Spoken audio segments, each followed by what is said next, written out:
What's up, everyone? Welcome back to After the Storm, and welcome back to the NHL 2005 Dynasty Mode Series. We are on to episode number 65. In this episode today, we are facing off on the road against the Chicago Blackhawks.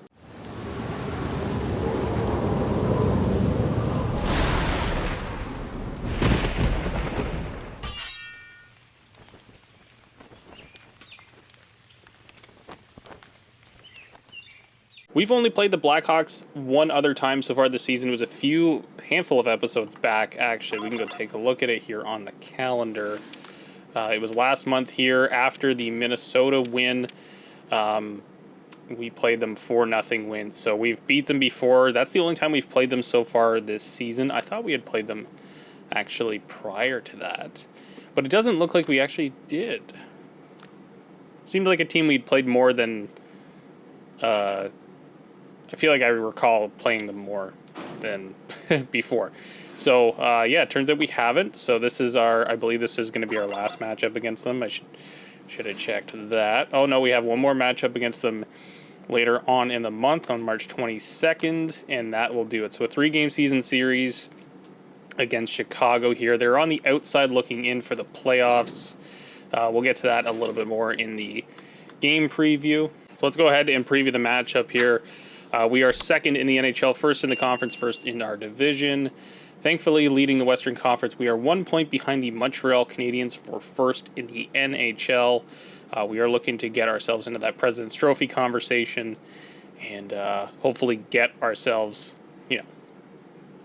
home ice advantage throughout the playoffs. Taking a look at our offense, defense, goaltending, we have the advantage pretty much everywhere. Taking a look at our goaltending, Cujo back in the net for us. We're making sure that Theodore is not fatigued as we head towards the playoffs here. So a lot of split starts down the stretch here for both goalies. They should be playing pretty equal. Cujo might end up with the last couple games of the season or something of those along those lines, just so that we make sure that Theodore is well rested and healthy heading into the playoffs. On the Chicago side, Michael Layden, 79 overall. He was in the net the last time we played Chicago, which was a 4-0 win. It wasn't a very close contest, of course, but no real goaltending in Chicago at this time. Chicago really struggling at this time. Don't have a TV deal in real life. They weren't a well-run franchise at this time of in 2005. Of course, we're into the lockout anyway, so nobody was really playing or doing much of anything, at this time. Taking a look a little bbit more in depth, Chicago coming off a 3-2 win against the Nashville Predators. They've allowed more goals than they have goals for. 28, 27, 7-3. They're a very .500 hockey team. Their home record is better than their away record, so we are on the road here to face off against them. And Stefan Robida is out with a sore neck, so just the one injury for the Chicago Blackhawks. Anyways, guys, that'll do it for the preview portion of the episode. Let's go ahead and get into the game against the Chicago Blackhawks. United Center, Chicago, Illinois, the site for our matchup tonight. The Chicago Blackhawks looking into the playoff picture and taking on the top team in the Western Conference, the Colorado Avalanche, rather. Puck drop to follow after the anthem.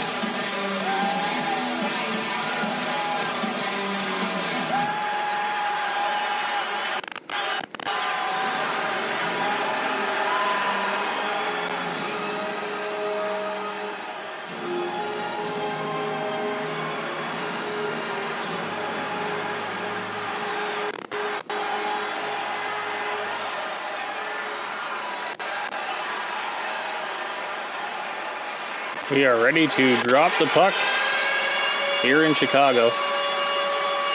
One other meeting between these two squads earlier on this season, last month to be exact, a 4-0 win for the Avalanche. There's Blake trying to dump it in. He actually hits his own teammate Modano. There's Guerin. Guerin in, trying to make a move. Couldn't do anything with that one. Mike York will bring it back. York turns it over to Solani. Guerin. Guerin there, spinning back and forth. back in front. The puck came to York. He gave it away. Did Guerin there, but nothing coming of it as Cujo makes the save. There's Guerin throwing a big hit. O'Neill got checked before he could get anything off there. Guerin with the puck back. Solani steals it, and a penalty upcoming. It's like Hill will be the recipient of the call. Is that going to be an interference penalty? It will be. Sean Hill will go off for interference in front of the Chicago net as Guerin looks to receive a pass there. You see the puck come in. Hill off to the box. And the Avalanche to an early power play here. Chicago penalty. Dano on the draw. Sean Hill. 2 minutes for Lost that one, but it is turned back. Foot. Trying to find Medina with the pass. He couldn't manage it. Yager turns that puck over. Here's Yager again with the puck. Looks for Medano. Medano couldn't receive it. And Arneson back the other way. Tyler Arneson shot. Save there. McCarthy going to pick that one off as Cujo tried to keep the play moving. And here's Eric Lindros. Makes a move. Gets bumped off the puck. A minute has gone by in the Avalanche power play opportunity. Guerin with a shot. Blocked. Guerin back. To the point. Centered. Picked off by Daze. Lindros still there. His pass picked off by Popst. Daze still in. Shaking off the hits from Marouz Cherkasky. Lindros takes a hit there. As the Avalanche are struggling to get anything going here, Vonnenin coming back onto Daze there. The fans want to call. Cherkasky is shot. Guerin grabs that puck and immediately gets stapled down, and Foot made sure that he returned that favor on Jeff O'Neill. As we take a look at the lines for the Blackhawks in our matchup tonight. Sitting on the outside looking into the playoff picture, they are within striking distance, but still need to get some wins, get themselves into the playoff conversation, a potential first-round matchup here, if the Blackhawks can get themselves into playoff contention. Solani there, through the hit,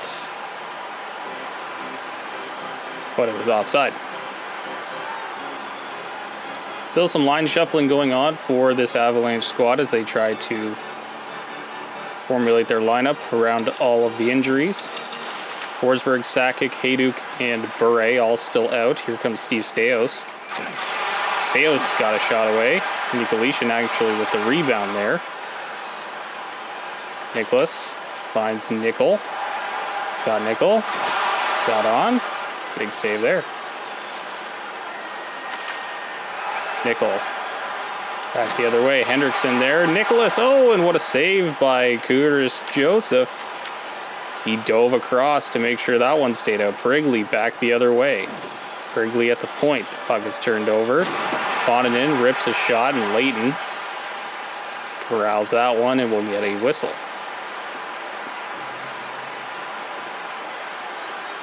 Big save there by Curtis Joseph to keep his team at a scoreless deadlock here in the first period. Medano going to be on the draw here. He wins it. Surrey. Big slap shot of Sheldon Surrey. There. Leighton got it.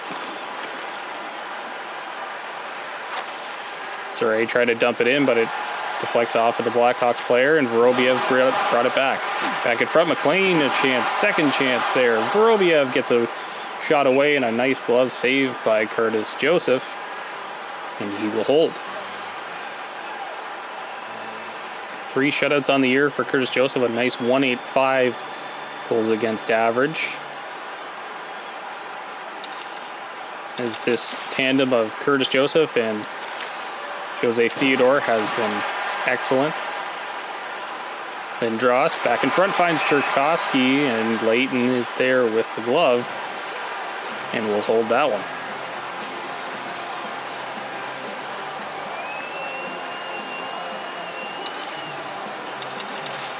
Medano wins that draw. Guerin from the point. Medano scores on the rebound. And Mike Medano's got his 10th on the year. A considerably down year. He's been injured, but now acquired by Colorado. And Guerin, combining with his former teammate in Dallas to get a goal here. So the Avalanche strike first late here in the first. Puck is dumped in. Back in front.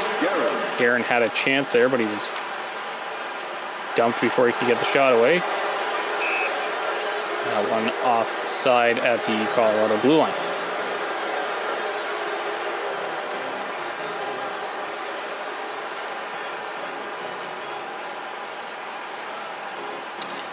.207 to go here in the first. Lindros winning that draw with Cherkowski.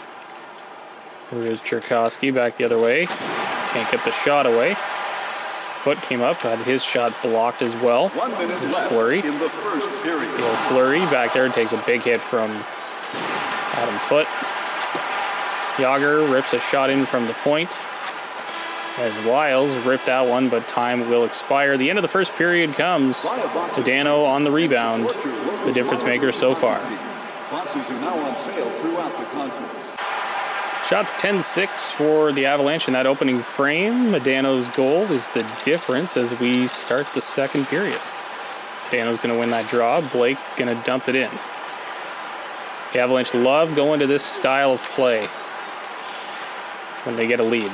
Start dumping it in, chasing, causing turnovers, hard forechecks, and really pounce on those opportunities. Here's Guerin. Finds Medano in front. Medano looking for his second of the night. Surrey from the point. Big save by Layton. Puck was there for Medano in the slot, but he ran out of real estate. Here's O'Neill getting his way in. Shot. Big save by Cujo. Medano spinning off. Tied up by Berard. Daze back to retrieve. O'Neill. York coming in. Runs into Surrey. Blake finding Solani up the boards. That's turned over. Fleury knocked down. Surrey's pass is going to find its way down the ice. Icing waved off there. Popes back to retrieve. Finds Smith. Foot steps into him and Arneson. Bumped by Yager. Loses the puck and Foot will retrieve and bring it out. Pass there. This is Eric Lindros. And will go the length of the ice and be icing.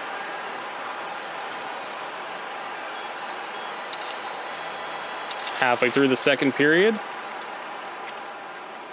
A more quiet period here. A little flurry from the Avalanche. Voninen ripping a shot there. Voninen back on Vorobiev. Forces that turnover. Here's Hendrickson. Hendrickson rips a wrist shot onto Layton. He can't play it out, and he will hold.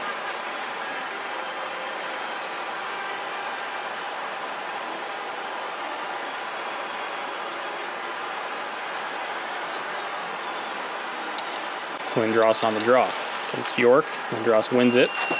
Lyles takes the shot. Lindros in front.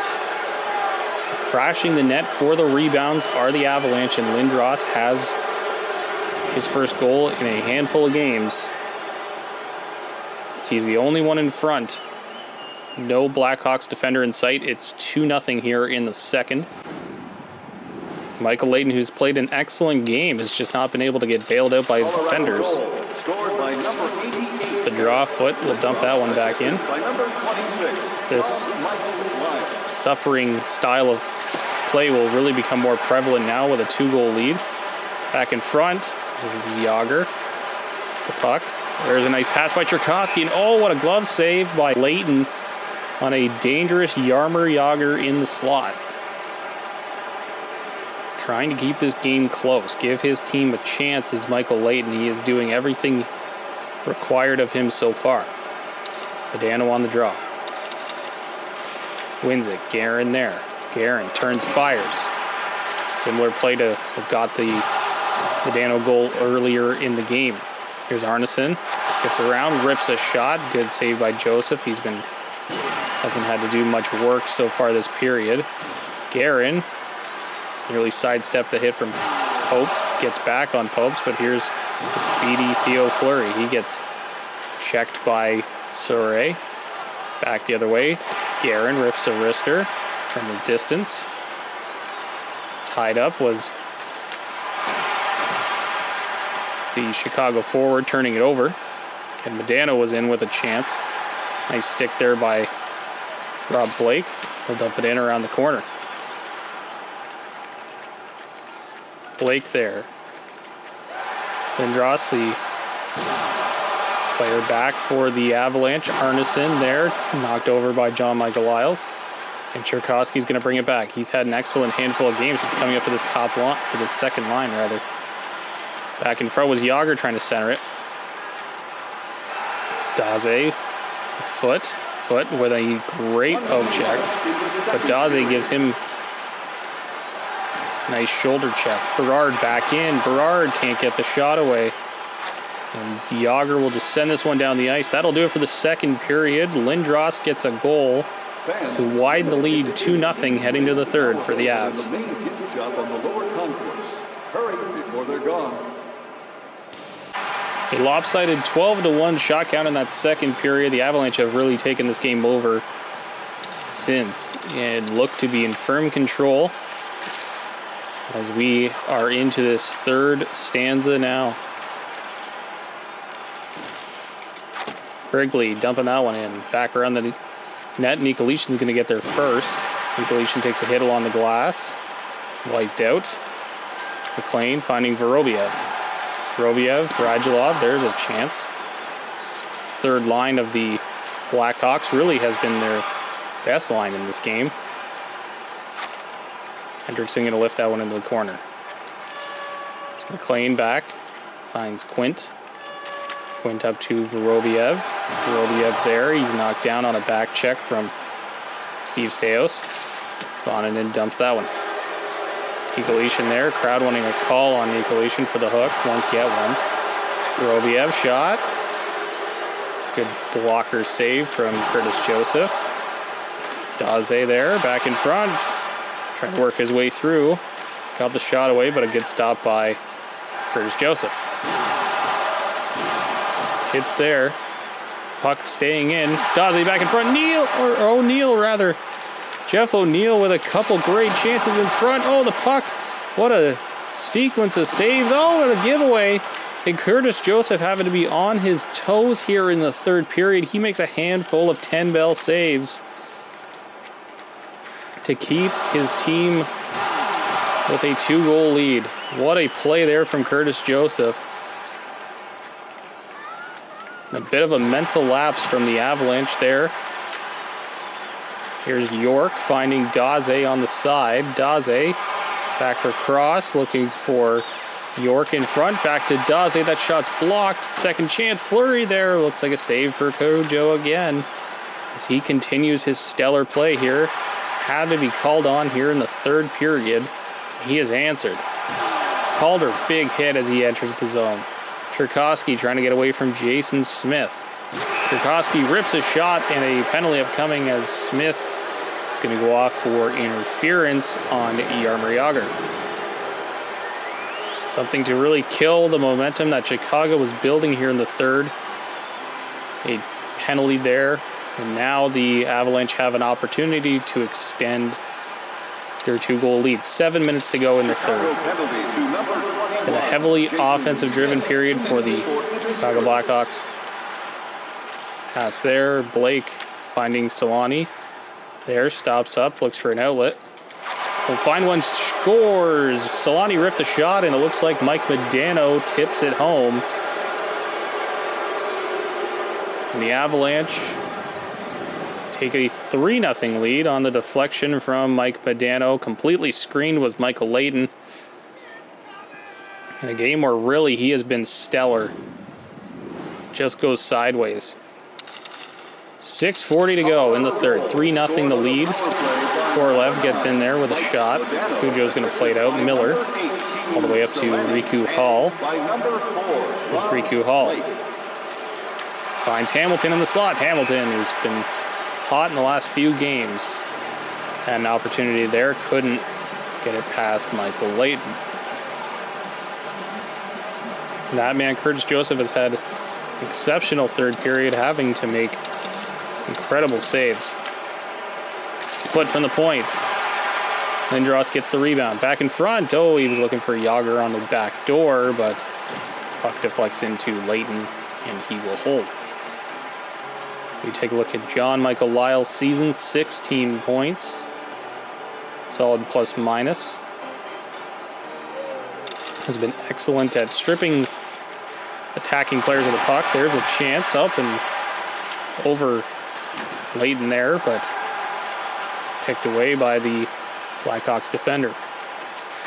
Yager dumping it in. Daze back. Tchaikovsky pins him up against the boards. The puck there. Broken up at the line. Back into the Chicago zone, but O'Neill, who had his arguably the best chance for the Blackhawks in this game. Here's York. Takes a hit. O'Neill in front. Scores! Jeff O'Neill. Give him 70 points on the season. He makes a nice move picking up that puck and beats Curtis Joseph on the blocker side. Maybe we're not done here just yet. 1:11 to go in the third. Blackhawks have been surging all third period here. Scored by number 92, Jeff O'Neill. Aaron dumping that one in. We are into the final minutes. Assisted by number 4, Ryan. Aaron takes a big hit there. Steos. 45 to go. There's Medano's shot. It hits Solani as it goes to the net. Chance here. Shot stopped, but a penalty upcoming. Voninen going to go off for interference. Late here. Maybe an opportunity for the Blackhawks to get themselves into this game. Time is running out. 38 seconds to go. Nikolic lifting that one down the ice. Solid game from both teams. A weak second period really did cost the Blackhawks in this one, as Foot's going to try to lift that. It only goes to the line. Saray lifting that one. Hill there to retrieve it. Hill with a nice chance. Made a good move as the Avalanche look to clear it out. There's a hit.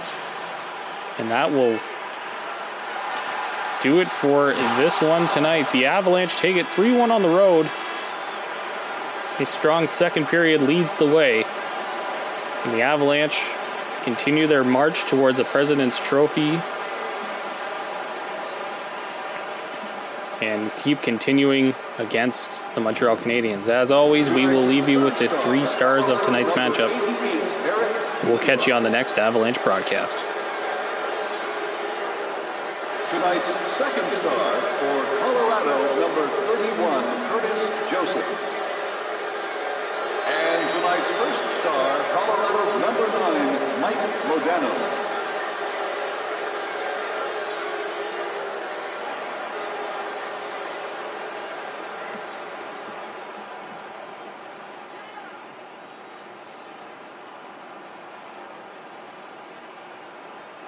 All right, so coming out of that one, that game actually turned out to be quite eventful, I thought. The third period, Chicago really came on strong. They got a goal there. We did get a goal.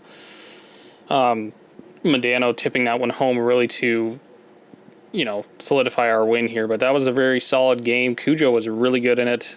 Yeah, nothing really more you can ask for from that one. And as we approach the deadline here, we are getting very close. We got 2 trade offers to look at, and we've got a trade summary here. Let's take a look at this. Samuel Paulson and Ruslan Saleh to the Rangers for Bobby Holik and Jason McDonald. So I'm not sure where Anaheim is in terms of the standings. They might be in a playoff spot. I feel like they're like in 8th or 9th, but they add Bobby Holik here.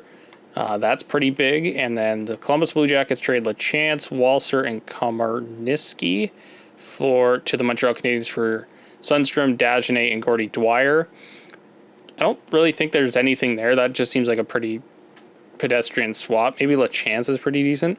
And then John Clem, Eric Messier from Florida to the Devils for Grant Marshall and Craig Darby. That's a pretty nothing trade as well.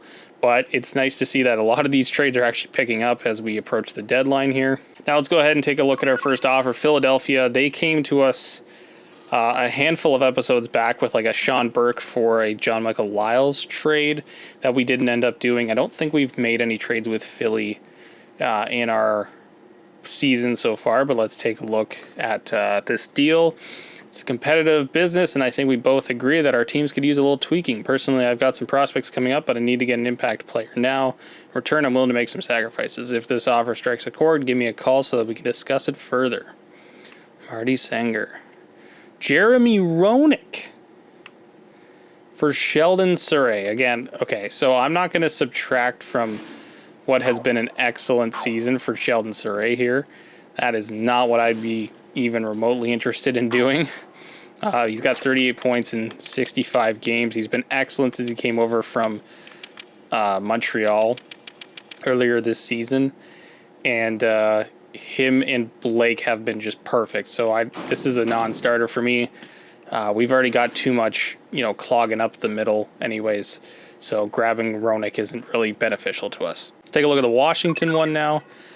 For a limited time, this message might come as a surprise, but I've had my eye on one of your players for quite some time. I know you want to hang on to him, or at least not want to see him wearing our colors, but I think I've got an offer that's too good to refuse, even for a smart guy like you. This is really weird. What a weirdly phrased email. Justin Bondock, General Manager, Washington Capitals. Dana Zubris for Adam Foote. Okay. This is such a non-starter. Zubris isn't that good. Not even close. Potential 93. He's a decent forward, but man, we don't need Dana Zubris in the lineup. Yeah, so this one's a non-starter as well. I tried to make a deal where it was 3 worst players for Zubris, just to hey, cool. If it's a player we could grab. I'm not trading Adam Foote for him. That's ridiculous. So both offers pretty useless for us at this point in time. As we are just 4 days away from the deadline, it does make sense that we're seeing some of these deals start to come through. I think we're going to see a lot more around the league happen here as teams really look to gear up for the playoffs. And hopefully, again, if I already moved a lot of draft picks this season, so that's probably a big aspect of why I'd like the Zubris trade or the Roenick trade, or they're asking for legitimate players. But I think, honestly, I would grab another depth forward on our team, like Zubris, for instance. He's an 83. But I don't think there's a deal to be had that would actually make any sense or do much of anything. So we're pretty content to stay put. We got 4 days between now and the trade deadline to make, our moves. But I don't think there's going to be much at all happening for our squad. Anyways, let's go ahead and preview our next matchup against the Florida Panthers. We are now first in the NHL. Looks like Montreal maybe either coming off a loss or didn't end up playing their game. But we are now first, which is great to see. We are still on the road here. Florida, 69 points on the season, 18th in the NHL, 10th in the conference, so they are on the outside looking in for the playoffs. Better goals for, way better goals against for us. We have the advantage everywhere. Actually, our goaltending is even. That's because of Roberto Luongo. And because of the next episode, not the next episode, but the one after, where we are facing off against the Tampa Bay Lightning, and that's a huge game coming up, we'll let Theodore play that game. We're going to stick with Cujo here. Again, I mentioned, we're going to really make sure that Theodore is not fatigued as we go into the playoffs here. Cujo had a great game against the Chicago Blackhawks, so let's reward him for that. Cujo 93, Luongo 99, one of the best goaltenders at this time. About to make his move to Vancouver is Roberto Luongo, but an excellent goaltending matchup here. Let's take a bit of a deeper dive on Florida. They're coming off a 3-1 win against the Toronto Maple Leafs. Their home record considerably better than their road record. We are playing them at home in this next matchup. Their goals for and goals against are pretty similar. And Richie is the only player who is out for them with a mild concussion. I want to say that we actually have a player who can come back into the lineup. I think I'll save him for the Tampa game, but let's go ahead and check. Oh, actually, no, it's the 10th. I keep confusing Hayduk on April 2nd with Bure, who's on March 10th. So we're almost there to Bure coming back into the lineup, but we're really not going to rush any of these guys back. Don't really want to do anything like that. We want to be healthy for the playoffs. So we'll give these guys all the time to rest up. We're doing pretty well without these 4 major offensive players in the lineup right now. So we'll make sure that we're not rushing ourselves, or rushing our guys rather, back and costing them potentially another injury in the process. But anyways, guys, that'll do it for today's episode. Thank you so much for watching. Hit that like button, hit that subscribe button. As always, these episodes come out on Tuesdays and Thursdays at 5 p.m. here on the channel. And as always as well, I will catch you guys on the next one.